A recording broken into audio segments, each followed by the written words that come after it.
ಬೇಗ ಬೇಗ ಸಬ್ಸ್ಕ್ರೈಬ್ ಆಗಿ ಲೈಕ್ ಮಾಡೋದು ಮರಿಬೇಡಿ.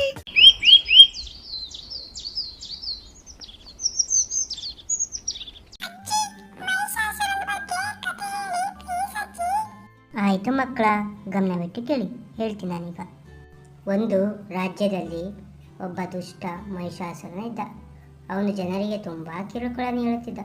ಅವನು ಬಹಳ ಶಕ್ತಿಶಾಲಿಯಾಗಿರುತ್ತಿದ್ದ. ಯಾರಿಗೂ ಅವನನ್ನು ಸೋಲಿಸಲು ಸಾಧ್ಯವಾಗುತ್ತಿರಲಿಲ್ಲ.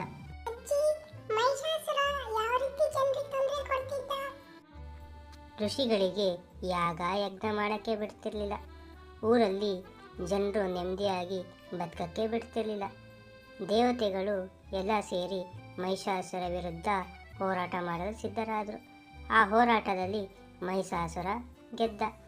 ದೇವತೆಗಳೆಲ್ಲ ಸೋತರು. ಅದಾದಮೇಲೆ ಎಲ್ಲ ದೇವತೆಗಳು ದೇವಿ ದುರ್ಗೆಗೆ ಪ್ರಾರ್ಥನೆ ಮಾಡಿದರು.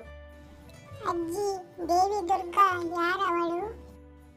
ದುರ್ಗಾದೇವಿ ಶಕ್ತಿಯ ದೇವಿಯಾಗಿದ್ದಳು. ಎಲ್ಲ ದೇವತೆಗಳು ಒಂದಾಗಿ ಅವಳನ್ನು ಸೃಷ್ಟಿಸಿದರು. ಅವಳು ಎಲ್ಲ ಶಕ್ತಿಯನ್ನು ಹೊಂದಿದವಳು.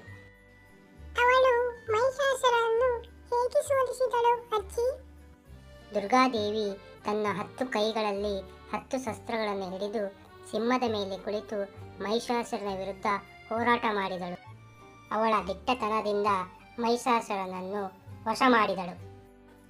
ಅಜ್ಜಿ, ಆನಂತರ ಏನಾಯಿತು? ಮಹಿಷಾಸುರ ಕೊನೆಗೆ ದುರ್ಗೆಯ ಪಾದಗಳಿಗೆ ಬಿದ್ದು ಸೋತನು. ದುರ್ಗಾದೇವಿ ಅವನನ್ನು ಕೊಂದು ಪ್ರಪಂಚಕ್ಕೆ ಶಾಂತಿಯನ್ನು ತಂದಳು.